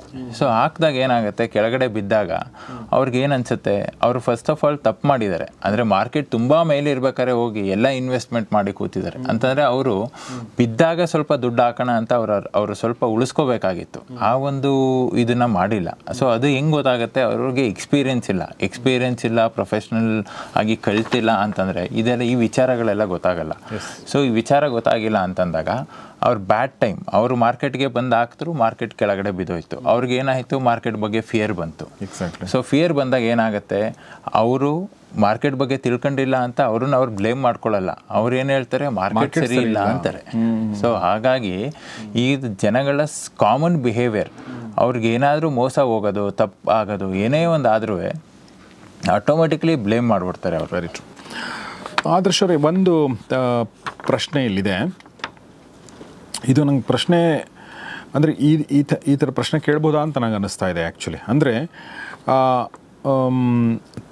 ಮಂತ್ಲಿ ಇದು ಒಂದು 3-5% ದುಡ್ಡು ಮಾಡೋಕ್ಕೆ ನಾವು ದಿನದಲ್ಲಿ ಎಷ್ಟು ಸಮಯ ಹೂಡಿಕೆ ಮಾಡಬೇಕು ಅಂತ. ಅಂದರೆ ತಿಂಗಳಿಗೆ 3% ಅಂದರೂ ಕೂಡ ಇದು ಮೋರ್ ದೆನ್ 36% ವರ್ಷಕ್ಕೆ. ಹೌದು ಸರ್ ಅಲ್ವಾ? ನಾವು ಯೂಶ್ವಲಿ ಏನು ಎಕ್ಸ್ಪೆಕ್ಟ್ ಮಾಡ್ತೀವಿ ಅಂದರೆ 15% ಅಥವಾ 18% ಅಂತ ಹೇಳ್ತೀವಿ. ವರ್ಷಕ್ಕೆ ನಾವು 30% ಕೂಡ ಮಾಡೋಕ್ಕೆ ಸಾಧ್ಯ ಇದೆಯಾ? ಖಂಡಿತವಾಗ್ಲೂ ಮಾಡ್ಬೋದು. ಬಟ್ ಏನಪ್ಪ ಅಂತಂದರೆ ಅದಕ್ಕೆ ವಿಚಾರಗಳನ್ನ ತಿಳ್ಕೊಂಡಿರಬೇಕು. ಈ ಒಂದು ಸೈಕಾಲಜಿ, ರಿಸ್ಕ್ ಮ್ಯಾನೇಜ್ಮೆಂಟು, ಮನಿ ಮ್ಯಾನೇಜ್ಮೆಂಟು. ಈಗ ಫಾರ್ ಎಕ್ಸಾಂಪಲ್ ರಿಸ್ಕ್ ಮ್ಯಾನೇಜ್ಮೆಂಟ್ ಅಂದರೆ ಏನು, ಮನಿ ಮ್ಯಾನೇಜ್ಮೆಂಟ್ ಅಂದರೆ ಏನು, ಅದ್ರ ಬಗ್ಗೆ ಹೇಳಿ. ಸೊ ಏನಪ್ಪ ಅಂತಂದರೆ, ಈಗ ಮನಿ ಮ್ಯಾನೇಜ್ಮೆಂಟ್, ಫಾರ್ ಎಕ್ಸಾಂಪಲ್ ನಿಮ್ಮ ಹತ್ರ 10 ಲಕ್ಷ ಹೂಡಿಕೆ ಇದೆ ಅಂತಂದರೆ 10 ಲಕ್ಷನ ಹೋಗಿ ಒಂದೇ ಸ್ಟಾಕಿಗೆ ಹಾಕೋದಲ್ಲ. ಈಗ ಫಾರ್ ಎಕ್ಸಾಂಪಲ್ ಇಲ್ಲಿ ರಿಯಲ್ ಎಸ್ಟೇಟಲ್ಲಿ ಹೇಳಿದೆ 10 ಡಿಫ್ರೆಂಟ್ ಸ್ಟಾಕ್ಸ್ಗಳಿಗೆ ಹಾಕಿ ಅಂತ. ಸೊ 10 ಲಕ್ಷನ 1 ಲಕ್ಷ ಆಗಿ ಡಿವೈಡ್ ಮಾಡಿ 10 ಡಿಫ್ರೆಂಟ್ ಸ್ಟಾಕ್ಗಳಿಗೆ ಹಾಕಬೇಕು. ಅವಾಗ ಏನಾಗುತ್ತೆ, ಮಾರ್ಕೆಟ್ ಬಿದ್ದರೂ ಯಾವುದೋ ಒಂದು ಸ್ಟಾಕು ಅಥವಾ 2 ಸ್ಟಾಕು 10% ಕ್ರ್ಯಾಶ್ ಆಗೋಯ್ತು ಏನೋ ಆಗಿ, ಆದ್ರೂ ಅವರ ಅಕೌಂಟಲ್ಲಿ ನಿಮಗೆ 20,000 ಲಾಸ್ ಇರುತ್ತೆ. 10 ಲಕ್ಷದಲ್ಲಿ 20,000 ಅಂತಾರೆ 2% ಅಷ್ಟೇ. ಸೊ 2% ಲಾಸ್ ಆಗೋದು ಸಹಜ ಸ್ಟಾಕ್ ಮಾರ್ಕೆಟಲ್ಲಿ. ಸೊ ಅದೇನಾಗುತ್ತೆ, ಮತ್ತೆ ವಾಪಸ್ ರಿಕವರಿ ಆಗುತ್ತೆ. ಸೊ ಈ ಒಂದು ರಿಸ್ಕ್ ಮ್ಯಾನೇಜ್ಮೆಂಟು ಅಂತಂದರೆ ಅದು ಅಲ್ಲದೆ ಎಷ್ಟು ದುಡ್ಡು ಇನ್ವೆಸ್ಟ್ಮೆಂಟ್, ನಮ್ಮ ಹತ್ರ ಎಷ್ಟು ದುಡ್ಡಿದ್ರೆ ಮಾರ್ಕೆಟ್ ಕಂಡೀಷನ್ ಹೇಗಿದೆ. ಈಗ ಫಾರ್ ಎಕ್ಸಾಂಪಲ್ ಮಾರ್ಕೆಟು ಪೀಕಲ್ಲಿ ಇತ್ತು, 26,000 ಇತ್ತು. ಅಲ್ಲಿ ನಿಮ್ಮ ಹತ್ರ 10 ಲಕ್ಷ ಇದ್ದಾಗ 10 ಲಕ್ಷನೇ ಇನ್ವೆಸ್ಟ್ ಮಾಡಬಾರ್ದು, ಒಂದು 30% 40% ಇನ್ವೆಸ್ಟ್ ಮಾಡಬೇಕು. ಕೆಳಗಡೆ ಬಂದಾಗ ಅವರೇಜ್ ಮಾಡ್ಕೋಬೋದು. ಸೊ ಈ ಒಂದು ವಿಚಾರಗಳು ಗೊತ್ತಿಲ್ಲ ಅಂತಂದಾಗ ಮಾರ್ಕೆಟ್ ಕೆಳಗಡೆ ಬಂದರೂ ದುಡ್ಡು ಮಾಡ್ಬೋದು, ಮೇಲೆ ಹೋದ್ರೂ ದುಡ್ಡು ಮಾಡ್ಬೋದು. ಅದು ಫುಲ್ ಟೈಮ್ ಟ್ರೇಡರ್ಗೆ ಮಾತ್ರ ಗೊತ್ತಾಗುತ್ತೆ. ಹೇಗೆ ಯಾವುದೇ ಕಡೆ ಹೋದ್ರೂ ಮಾರ್ಕೆಟಲ್ಲಿ ನಮ್ಮ ಒಂದು ಸಿಸ್ಟಮ್ ಬೇಸ್ಡ್ ಅಪ್ರೋಚ್ ಅಂತ ಹೇಳ್ತಾರೆ. ಸಿಸ್ಟಮ್ ಬೇಸ್ಡ್ ಅಪ್ರೋಚು ಅಂತಂದರೆ ಮಾರ್ಕೆಟ್ ಎ ಇಂದ ಬಿಗೆ ಹೋಗುತ್ತೆ, ಬಿ ಇಂದ ಸಿಗೆ ಹೋಗುತ್ತೆ. ಇಲ್ಲಿ ನೀವು ಇದು ಸ್ಟ್ರಾಟಜೀಸ್ಗಳಂತ ಹೇಳ್ತಾರೆ. ಈ ಸ್ಟ್ರಾಟಜೀಸ್ಗಳಲ್ಲಿ ನೀವು ಚಾರ್ಟ್ ನೋಡೋದು ಬೇಕಿಲ್ಲ, ಏನೂ ಬೇಕಿಲ್ಲ. ಸಿಂಪಲ್ಲಾಗಿ ಮಾರ್ಕೆಟ್ ಈ ಜಾಗದಿಂದ ಈ ಜಾಗಕ್ಕೆ ಹೋದರೆ ನೀವು ಏನು ಮಾಡಬೇಕು, ಈ ಜಾಗದಿಂದ ಈ ಜಾಗಕ್ಕೆ ಹೋದರೆ ಏನು ಮಾಡಬೇಕು, ಆ ಒಂದು ಆರಾಮಾಗೆ ಅಂತಂದರೆ ತುಂಬ ರಿಸ್ಕ್ ತಗೊಳ್ದೆ ಕೂಲಾಗಿ ಒಂದು 2-3% ತುಂಬ ಈಸಿಯಾಗಿ ಮಾಡ್ಬೋದು. ಹೌದಾ? ಬಟ್ ಆದರೆ ಆ ಒಂದು ಸ್ಟ್ರಾಟಜೀಸ್ಗಳನ್ನ ಕಲಿಬೇಕು, ಕಲಿತ್ರೆ ಆಗಲ್ಲ, ಪ್ಲಸ್ ಪ್ರಾಕ್ಟೀಸ್ ಮಾಡಬೇಕು. ಈಗ ಯಾವುದೇ ಒಂದು ಹೋಟೆಲ್ ತಗೊಂಡ್ರೆ ಫೇಮಸ್ ಆಗೋದಕ್ಕೂ ಮುಂಚೆ ಅದರಿಂದ ತುಂಬ ಪ್ರಾಕ್ಟೀಸ್ ಇರುತ್ತೆ. ಯಾರ್ದು, ಆ ಶೆಫ್ದು ತುಂಬ ಪ್ರಾಕ್ಟೀಸ್ ಇರುತ್ತೆ. ಹಾಗಾಗಿ ಅವರು ಅದರಲ್ಲೊಂದು ಎಕ್ಸ್ಪರ್ಟ್ ಆಗಿರ್ತಾರೆ. ಈ ಟ್ರೇಡಿಂಗ್ ಕೂಡ ಅದೇ ಥರ ಕಲೆ. ಈ ಕಲೆಯಲ್ಲಿ ಎಕ್ಸ್ಪರ್ಟ್ ಆಗಬೇಕು ಅಂತಂದರೆ ಅವ್ರು ತುಂಬ ಪ್ರಾಕ್ಟೀಸ್ ಮಾಡಬೇಕು. ಪ್ರಾಕ್ಟೀಸ್ ಮಾಡಿದ್ರೆ ಖಂಡಿತವಾಗ್ಲೂ ಮಾಡ್ಬೋದು ಸರ್. ಮನಿ ಮ್ಯಾನೇಜ್ಮೆಂಟ್ ಮತ್ತು ರಿಸ್ಕ್ ಮ್ಯಾನೇಜ್ಮೆಂಟ್ ಅದು ಏನು ಕಂಪ್ಲೀಟ್ ಆಗಿ? ಸರ್ ಮನಿ ಮ್ಯಾನೇಜ್ಮೆಂಟ್ ಅಂತಂದರೆ ಸರ್ ನಿಮ್ಮ ಹತ್ರ ಎಷ್ಟು ದುಡ್ಡಿದೆ. ಸೊ ಎಷ್ಟು ದುಡ್ಡಿದ್ರೆ ನೀವು ಯಾವ್ಯಾವ ಸ್ಟಾಕಿಗೆ ಅಥವಾ ಯಾವ್ಯಾವ ಸೆಕ್ಟರಲ್ಲಿ ಎಷ್ಟೆಷ್ಟು ಹೂಡಿಕೆ ಮಾಡಬೇಕು ಅನ್ನೋದು. ಅದೇ ರಿಸ್ಕ್ ಮ್ಯಾನೇಜ್ಮೆಂಟ್ ಅಂತಂದರೆ ಈಗ ಮಾರ್ಕೆಟು ಬಿದೋಯ್ತು ಹಿಂಗೆ. ಸೊ ಬಿದೋದಾಗ ನೀವು ಎಷ್ಟು ಲಾಸ್ ತಗೊಂಡ್ರೆ, ಅಂದರೆ ಲಾಸ್ ಆದರೆ ನೀವು ಮಾರ್ಕೆಟಿಂದ ಈಚೆ ಬರಬೇಕು. ಮಾರ್ಕೆಟ್ ಯಾವಾಗಲೂ ನಾವು ಅಂದ್ಕೊಂಡಿದ್ದೇ ಮಾಡೋಲ್ಲ. ಮೊದಲನೇದು ನೀವು ಏನು ಅಕ್ಸೆಪ್ಟ್ ಮಾಡಬೇಕು ಅನ್ನೋದು, ಮಾರ್ಕೆಟ್ ಈಸ್ ಅನ್ಪ್ರಿಡಿಕ್ಟಬಲ್, ಪ್ರಿಡಿಕ್ಟ್ ಮಾಡೋಕ್ಕಾಗಲ್ಲ ಅದನ್ನು. ಸೊ ಮಾರ್ಕೆಟ್ ನಾವೇನೋ ಅಂದ್ಕೊಂಡು ಹಾಕಿರ್ತೀವಿ, ಬಟ್ ಆಗಿಲ್ಲ ಅಂತಂದರೆ ನಮ್ಮದು ರಿಸ್ಕ್ನ ಲಿಮಿಟ್ ಮಾಡಿ ಈಚೆ ಬರೋದು ರಿಸ್ಕ್ ಮ್ಯಾನೇಜ್ಮೆಂಟ್. ಸೊ ಅದರಿಂದ ಈಚೆ ಬಂದಾಗ ನಮಗೆ ನೋವಾಗಲ್ಲ. ಏನಪ್ಪ ಅಂತಂದರೆ ಈಗ ಬೆರಳು ಗಾಯ ಆದರೆ ಸೊ ನಾವೇನು ಮಾಡ್ತೀವಿ, ಬೆರಳು ಸುಡ್ತಾ ಇದೆ ಅಂತ ಅಂದ ತಕ್ಷಣ ನಾವು ಎತ್ಕೋತೀವಿ, ಕೈನ ಎತ್ಕೊಬಿಡ್ತೀವಿ. ಬಟ್ ಆದರೆ ಸ್ಟಾಕ್ ಮಾರ್ಕೆಟಲ್ಲಿ ನೀವು 10 ಲಕ್ಷ ಆಗಿ ಒಂದು 10,000 ಲಾಸ್ ಆಗ್ತಾ ಇದೆ ಅಂತಂದರೆ ಎತ್ಬಿಡ್ಬೇಕು, ಅಂದರೆ ಈಚೆ ಬಂದ್ಬಿಡ್ಬೇಕು. ಅದೇ 1 ಲಕ್ಷ ಲಾಸ್ ಆಗಿದ್ರೆ ನಿಮಗೆ ಕಷ್ಟ ಆಗುತ್ತೆ. ಸೊ ಬೆಂಕಿ ಸುಡ್ತಾ ಇದೆ ಅಂತಂದರೆ ಅಲ್ಲೇ ಇಡಬಾರ್ದು. ಸೊ ಆ ರಿಸ್ಕ್ ಮ್ಯಾನೇಜ್ಮೆಂಟ್ನ ತಿಳ್ಕೊಳ್ಳೋದು, ಅದು ಪ್ರಾಕ್ಟೀಸ್ ಮಾಡಬೇಕು. ಪ್ರಾಕ್ಟೀಸ್ ಮಾಡಿದ್ರೆ ಈಸಿಯಾಗಿ ಬರುತ್ತೆ ಸರ್. ಓಕೆ. ಸೊ ನೀವು ಅದೇ ಪ್ರಶ್ನೆ ಮತ್ತೆ ವಾಪಸ್ ಬರೋದಾದರೆ ದಿನಕ್ಕೆ ಎಷ್ಟು ಸಮಯ ಹೂಡಿಕೆ ಮಾಡಬೇಕು? 3 to 5% ಅಂತಂದರೆ ಅನ್ನೋದ್ರ ಜೊತೆಗೆ ಅದರಲ್ಲಿ ಇನ್ನೊಂದು ಪ್ರಶ್ನೆ ಇದೆ. ಆ ಪ್ರಶ್ನೆ ಏನಂದರೆ ಫುಲ್ ಟೈಮ್ ಟ್ರೇಡರ್ಗಳು ಮಾತ್ರ ಮಾಡೋಕ್ಕೆ ಸಾಧ್ಯ ಅದನ್ನು ಅಲ್ವಾ? ಸರ್ ಫುಲ್ ಟೈಮ್ ಟ್ರೇಡರ್ಗಳು ಅಂತ ಏನಿಲ್ಲ ಸರ್. ಫುಲ್ ಟೈಮ್ ಟ್ರೇಡರ್ಗಳು ಈಗ for example full time trader ಆಗೋಕ್ಕೆ ಇನಿಷಿಯಲ್ ಆಗಿ ಅಂತಂದರೆ ಏನು ಹೇಳ್ತಾರೆ ಅಂತಂದರೆ, ಸ್ಟಾಕ್ ಮಾರ್ಕೆಟಲ್ಲಿ ಒಂದು ಥಂಬ್ ರೂಲ್ ಇದೆ. 90% ಆಫ್ ಟ್ರೇಡರ್ಸ್ 90 ದಿನಗಳಲ್ಲಿ ಸ್ಟಾಕ್ ಮಾರ್ಕೆಟಿಂದ ಈಚೆ ಹೊರಟೋಗ್ತಾರೆ. ಇನ್ನು ಮಿಕ್ಕಿದ್ದು 5% ಜನ 900 ದಿನ ಇರ್ತಾರೆ, ಅಂದರೆ ಅದು 3 ವರ್ಷ. ಯಾರ್ಯಾರು 900 ದಿನಗಳ ನಂತರನೂ ಇರ್ತಾರೋ ಸೊ ಅವರು ಖಂಡಿತವಾಗ್ಲೂ ಸ್ಟಾಕ್ ಮಾರ್ಕೆಟಲ್ಲಿ ಸಕ್ಸಸ್ ಕಾಣ್ಬೋದು. ಯಾಕೆ ಅಂತಂದರೆ ಒಂದು ಡಿಗ್ರಿ ಆಗಲಿ ಏನೇ ಆಗಲಿ ಮಾಡೋಕ್ಕೆ ಒಂದು 3 ರಿಂದ 4 ವರ್ಷ ಬೇಕೇ ಬೇಕು. Stock market is a highest paid profession. ಅಂತಂದರೆ ಈಗ IIT IIM ಅಲ್ಲೆಲ್ಲ ಓದ್ತಾರೆ. ಅವ್ರು ಓದಿರೋರಿಗೆ ಅಲ್ಟಿಮೇಟ್ಲಿ ಅವ್ರು ಎಲ್ಲಿ ಹೋಗಿ ಕೆಲಸ ಮಾಡ್ತಾರೆ, ಒಳ್ಳೆ ದೊಡ್ಡ ದೊಡ್ಡ ಇನ್ವೆಸ್ಟ್ಮೆಂಟ್ ಬ್ಯಾಂಕ್ಸು ಅಂದರೆ ವಾಲ್ ಸ್ಟ್ರೀಟು ಅಲ್ಲಿ ಇಲ್ಲಿ ಹೋಗಬೇಕು ಅಂತಾರೆ. ಸೊ ಅದೇ ಥರ ಇವರು ಡೈರೆಕ್ಟಾಗಿ ಇಲ್ಲಿ ಬಂದು ಸ್ಟಾಕ್ ಮಾರ್ಕೆಟ್ ಅಂದರೆ ನಿಮ್ಮ ಕಾಂಪಿಟೇಟರ್ಸ್ ಅಪೋಸಿಟ್ ಇರೋರು ಯಾರು, ನೀವು 5 ಲಕ್ಷ 10 ಲಕ್ಷ ಮಾರ್ಕೆಟ್ಗೆ ತಗೊಬಂದರೆ ನಿಮ್ಮ ಕಾಂಪಿಟೇಟರ್ಸ್ 5,000 ಕೋಟಿ 10,000 ಕೋಟಿ ಇಟ್ಕೊಂಡಿರ್ತಾರೆ. ಅವ್ರ ಜೊತೆ ಕಾಂಪಿಟೇಟರ್ಸ್ ಆಗೋಕ್ಕೆ ಒಂದು 3 ವರ್ಷನಾದ್ರೂ ಅವ್ರಿಗೆ ಎಕ್ಸ್ಪರ್ಟೈಸ್ ಆಗಿರಬೇಕು. ಸೊ ಆ ತಾಳ್ಮೆ ಬೇಕು. ತಾಳ್ಮೆ ಇಲ್ಲ ಅಂತಂದರೆ ಅಷ್ಟು ಈಸಿಯಾಗಿ ಸ್ಟಾಕ್ ಮಾರ್ಕೆಟಲ್ಲಿ ಫುಲ್ ಟೈಮ್ ಟ್ರೇಡರ್ ಆಗೋಕ್ಕೆ ಕಷ್ಟ ಆಗುತ್ತೆ. ಸೊ ಆ ಬಂಡವಾಳ ಅನ್ನೋದು ಮುಖ್ಯ ಬರಲ್ಲ. ನಿಮ್ಮ ಹತ್ರ 50,000ನಾದರೂ ಇರಲಿ, 5 ಲಕ್ಷನಾದರೂ ಇರಲಿ, 50 ಲಕ್ಷನಾದರೂ ಇರಲಿ, ಎಷ್ಟು ಬಂಡವಾಳ ಅನ್ನೋದು ಮುಖ್ಯ ಬರಲ್ಲ. ನಿಮ್ಮ ಹತ್ರ ಸ್ಕಿಲ್ಸ್ ಹೇಗೆ ಡೆವಲಪ್ ಮಾಡ್ತಾ ಇದ್ದೀರಿ. 5,000ಕ್ಕೆ 50,000ಕ್ಕೆ 3% ಅಂತಂದರೆ ಎಷ್ಟು ಬರುತ್ತೋ ಅಷ್ಟೇ. ಅದೇ 5 ಲಕ್ಷಕ್ಕೆ 3% ಅಂತಂದರೆ ಅಷ್ಟು. ಸೊ ಹಾಗಾಗಿ ಈ ಒಂದು ಪ್ರೋಸೆಸ್ನ ಫಾಲೋ ಮಾಡಿದ್ರೆ ಫುಲ್ ಟೈಮ್ ಟ್ರೇಡರ್ ಆಗ್ಬೋದು sir. Okay, full time trader ಆಗಬೇಕು ಅಂತಂದರೆ 2 ಪ್ರಶ್ನೆ ಕೇಳಬೇಕು ಅನ್ಕೊಂಡು. ಒಂದು, ನಮ್ಮ ಹತ್ರ ಇನ್ಹೆರೆಂಟ್ ಕ್ವಾಲಿಟೀಸ್ ಅಂತ ಇರ್ತಾವಲ್ವ, ಆ ಥರದ್ದು ಏನಾದರೂ ಇನ್ಹೆರೆಂಟ್ ಕ್ವಾಲಿಟೀಸ್ ಇರಬೇಕಾ ಅನ್ನೋದು ಒಂದು ಪ್ರಶ್ನೆ. ಎರಡನೇದು, TD ಅಕಾಡೆಮಿ ಹೇಗೆ ಹೆಲ್ಪ್ ಮಾಡುತ್ತೆ ಅನ್ನೋದು 2ನೇ ಪ್ರಶ್ನೆ. ಸರ್ ಖಂಡಿತ ಫುಲ್ ಟೈಮ್ ಟ್ರೇಡರ್ ಆಗೋಕ್ಕೆ ಮೇಯ್ನಾಗಿ ಏನು ಬೇಕಾಗುತ್ತೆ ಅಂತಂದರೆ ಮಾರ್ಕೆಟಲ್ಲಿ ಡಿಸಿಪ್ಲಿನ್ ಬೇಕಾಗತ್ತೆ. ಸೊ ಆ ಡಿಸಿಪ್ಲಿನ್ ಹೇಗೆ ಅಂತಂದರೆ ಈಗ ಒಂದು ಮೆಂಟಲ್ ಎಬಿಲಿಟಿ ಬೇಕಾಗತ್ತೆ, ಡಿಸಿಪ್ಲಿನ್ ಬೇಕಾಗತ್ತೆ. ಸೊ ಆ ಡಿಸಿಪ್ಲಿನ್ ಅಂತಂದರೆ ಡೈರೆಕ್ಟಾಗಿ ಹೇಳಿದ್ರೆ ಕಲಿಯೋಕ್ಕಾಗಲ್ಲ, ಅದನ್ನು ಪ್ರಾಕ್ಟೀಸ್ ಮಾಡಿಸ್ಬೇಕು. ಸೊ ಹಾಗಾಗಿ ನಮ್ಮ ಒಂದು ಟ್ರೇಡಿಂಗ್ ಫ್ಲೋರ್ ಏನಿದೆ, ನಾವು ಹೇಳೋದೇನಪ್ಪ ಅಂತಾರೆ, ನಮ್ಮ TD ಅಕಾಡೆಮಿಗೆ ಬಂದು ಇಲ್ಲಿ ಕೂತ್ಕೊಂಡು ನೀವು ಟ್ರೇಡ್ ಮಾಡಿ. ಸೊ ನಾವು ಅವಾಗ ನಿಮಗೆ ಗೈಡ್ ಮಾಡ್ಬೋದು. ಸೊ ನೀವು ಎಲ್ಲೋ ಕೂತು ನಿಮ್ಮ ಮನೆಗಳಲ್ಲೇ ಟ್ರೇಡ್ ಮಾಡ್ಕೊಂಡು ಕೂತ್ರೆ ನಿಮಗೆ ಗೈಡ್ ಮಾಡೋರು ಸಿಗಲ್ಲ. ಆ ಒಂದು ರೂಲ್ಸ್ ಆ್ಯಂಡ್ ರೆಗ್ಯುಲೇಷನ್ ಯಾವ ಥರ ಫಾಲೋ ಮಾಡಬೇಕು, ಅದು ಒಂದು ಸೆಟ್ ಆಫ್ ರೂಲ್ಸ್ಗಳಿರುತ್ತೆ. ಆ ರೂಲ್ಸ್ ಪ್ರಕಾರ ನೀವು ಕಂಪ್ಲೀಟಾಗಿ ಮಾಡ್ತಾ ಹೋಗ್ಬೇಕಾಗತ್ತೆ. ಸೊ ಅದನ್ನು ಮಾಡಿದ್ರೆ ನಿಮಗೆ ಮಾಡೋಕ್ಕೆ ನಿಮ್ಗೆ ಹೇಳ್ಕೊಡೋಕೆ ಒಬ್ಬರು ಬೇಕು. ಅಂತಂದರೆ ಈಗ ಯಾವುದೇ ಸ್ಕಿಲ್ ಆಗಲಿ, ಈಗ ಫಾರ್ ಎಕ್ಸಾಂಪಲ್ ಯಾವುದೋ ಒಂದು ಅಥ್ಲೆಟಿಕ್ಸ್ ನೀವು ನೋಡಿರ್ಬೋದು. ಅಥ್ಲೆಟಿಕ್ಸ್ ಎಲ್ಲರೂ ಪ್ರಾಕ್ಟೀಸ್ ಮಾಡಿಬಿಟ್ಟೇ ಹೋಗೋದು. ಸೊ ಬಟ್ ಮೊದಲನೇ ದಿವಸನೇ ಅವರು ಕರೆಕ್ಟಾಗಿ ಮಾಡೋಕ್ಕಾಗಲ್ಲ. ಪ್ರಾಕ್ಟೀಸ್ ಸತತವಾಗಿ ಪ್ರಯತ್ನ ಮಾಡ್ತಾರೆ. ಇದರಲ್ಲೂ ಸ್ಟಾಕ್ ಮಾರ್ಕೆಟಲ್ಲಿ ಪ್ರಯತ್ನ ಮಾಡುವಂತ ಅಂತಂದರೆ ಇನಿಷಿಯಲಾಗಿ ಸ್ವಲ್ಪ ಲಾಸು ಅಂತಂದರೆ ಬಂದ ತಕ್ಷಣ ಜಾಸ್ತಿ ಲಾಸ್ ತಗೊಂಡ್ರೆ ಏನಾಗುತ್ತೆ, ಮೆಂಟಲಿ ಅವ್ರಿಗೆ ಕಾನ್ಫಿಡೆನ್ಸ್ ಹೋಗ್ಬಿಡ್ತಾರೆ. ಸೊ ಹಾಗಾಗಿ ಎಷ್ಟು ರಿಸ್ಕ್ ತಗೋಬೇಕು, ಎಷ್ಟು ಲಾಸ್ ತಗೋಬೋದು, ಈ ರಿಸ್ಕ್ ಮ್ಯಾನೇಜ್ಮೆಂಟ್ ಎಷ್ಟು, ದುಡ್ಡನ್ನ ಹೇಗೆ ಮ್ಯಾನೇಜ್ ಮಾಡ್ಬೋದು, ಆ ಒಂದು ಪ್ರತಿಯೊಂದು ಆಸ್ಪೆಕ್ಟ್ಸ್ಗಳನ್ನ ಅವರು ಕಲಿತರೆ ಬಂದು ಇಲ್ಲಿ ಮಾಡಿದ್ರೆ ತುಂಬ ಒಳ್ಳೆಯದಾಗುತ್ತೆ. ಈಗ ಏನು ಬ್ಯಾಕ್ಗ್ರೌಂಡ್ ಇರಬೇಕು ಅವ್ರಿಗೆ, ಏನಾದರೂ ಬ್ಯಾಕ್ಗ್ರೌಂಡ್ ಆ ಥರದ್ದು? ಸರ್ ಇದರಲ್ಲಿ ಬ್ಯಾಕ್ಗ್ರೌಂಡ್ ಅಂತ ಏನಿಲ್ಲ ಸರ್. ಅಂತಂದರೆ ಬ್ಯಾಕ್ಗ್ರೌಂಡ್ ಅಂತಂದರೆ ಏನು ಬೇಕಾಗತ್ತೆ ಅಂತಂದರೆ ಅವರು ಒಂದು ಮನಸ್ಥಿತಿಯಲ್ಲಿ ನಾನು ಒಂದು ಟ್ರೇಡರ್ ಆಗಲೇಬೇಕು ಅಂತ ಡಿಸೈಡ್ ಮಾಡ್ಬೇಕು ಸರ್ ಮೊದಲನೇದು.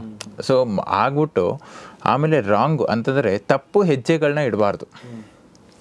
ಸೊ ನಾವು TD ಅಕಾಡೆಮಿಲಿ ಮೇಯ್ನಾಗಿ ಮಾಡೋದೇನಪ್ಪ ಅಂತಾರೆ, ಹೆಡ್ಜಿಂಗ್ ಸೀಕ್ರೆಟ್ಸ್ಗಳನ್ನೆಲ್ಲ ಹೇಳ್ಕೊಟ್ಟು ಅವ್ರ ಲಾಸ್ ಯಾವಾಗಲೂ ಲಿಮಿಟೆಡ್ ಆಗಿರಬೇಕು, ಪ್ರಾಫಿಟ್ಟು ಅನ್ಲಿಮಿಟೆಡ್ ಇದ್ರೂ ತೊಂದರೆ ಇಲ್ಲ. ಸೊ ಲಾಸನ್ನು ಲಿಮಿಟ್ ಮಾಡಿದ್ವಿ ಅಂತಂದರೆ ಅವ್ರ ಜೀವನದಲ್ಲಿ ಮಾಡೋ ತಪ್ಪುಗಳನ್ನು ಅಂತಂದರೆ ಟ್ರೇಡಿಂಗ್ ಒಂದು ಜರ್ನಿಲಿ ತಪ್ಪುಗಳು ಏನೇನು ಮಾಡ್ತಾರೋ ಅದನ್ನು ಎಲಿಮಿನೇಟ್ ಮಾಡಿಸ್ತೀವಿ. ಸೊ ಹಾಗಾಗಿ ಅವರು ನಾನು ಏನು ಹೇಳಿದ್ನೋ ಈ 900 ಡೇಸ್ ಸಸ್ಟೈನ್ ಆಗ್ಬೋದು. 900 ಡೇಸ್ ಸಸ್ಟೈನ್ ಆದರೆ ಅವ್ರು ನ್ಯಾಚುರಲಿ ಫುಲ್ ಟೈಮ್ ಟ್ರೇಡರ್ ಹಾಗೇ ಆಗ್ತಾರೆ ಸರ್. ಅವ್ರು ಸಕ್ಸಸ್ಫುಲ್ ಟ್ರೇಡರ್ ಕೂಡ ಆಗ್ತಾರೆ. ಅದು ಟ್ರೇಡರ್ ಆಗ್ಬೋದು ಅಥವಾ ಇನ್ವೆಸ್ಟರ್ ಆಗ್ಬೋದು. ಇನ್ವೆಸ್ಟರ್ ಕಮ್ ಟ್ರೇಡರ್ ಎರಡೂ ಆಗ್ಬೋದು. ಯಾಕಂದ್ರೆ ನಮ್ಮಲ್ಲಿ ಇವ್ರಿಗೆ ವಾರೆನ್ ಬಫೆಟ್ ಅವ್ರಿಗೆ ಒಂದ್ಸಲ ಒಬ್ರು ಕೇಳಿದ್ರಂತೆ, ಅವರು ತಮ್ಮ ಸೀಕ್ರೆಟ್ಗಳನ್ನೆಲ್ಲ ಹೇಳ್ತಿರ್ಬೇಕಾದ್ರೆ ಅವರು ಇಂಟರ್ವ್ಯೂ ಮಾಡೋರು ಕೇಳ್ತಾರೆ, ಇದು ಇಷ್ಟು ಸಿಂಪಲ್ ಆಗಿದೆಯಲ್ಲ ಮತ್ತು ಎಲ್ಲರೂ ಮಾಡ್ಬೋದಲ್ವಾ ಅಂತ ಕೇಳಿದ್ರಂತೆ. ಅವಾಗ ಅವ್ರು ಹೇಳಿದ್ರಂತೆ, ಎಲ್ಲರೂ ಮಾಡ್ಬೋದು, ಬಟ್ ಯಾಕೆ ಮಾಡಲ್ಲ ಅಂದರೆ ಎಲ್ರಿಗೂ ನಾಳೆನೇ ಶ್ರೀಮಂತ ಆಗಬೇಕು ಅಂತ ಇದೆ. ಹೌದು ಸರ್. ನಾನೀಗ 10 ವರ್ಷ 15 ವರ್ಷ 20 ವರ್ಷ ನಾನು ಮಾಡಿದ್ದೀನಿ.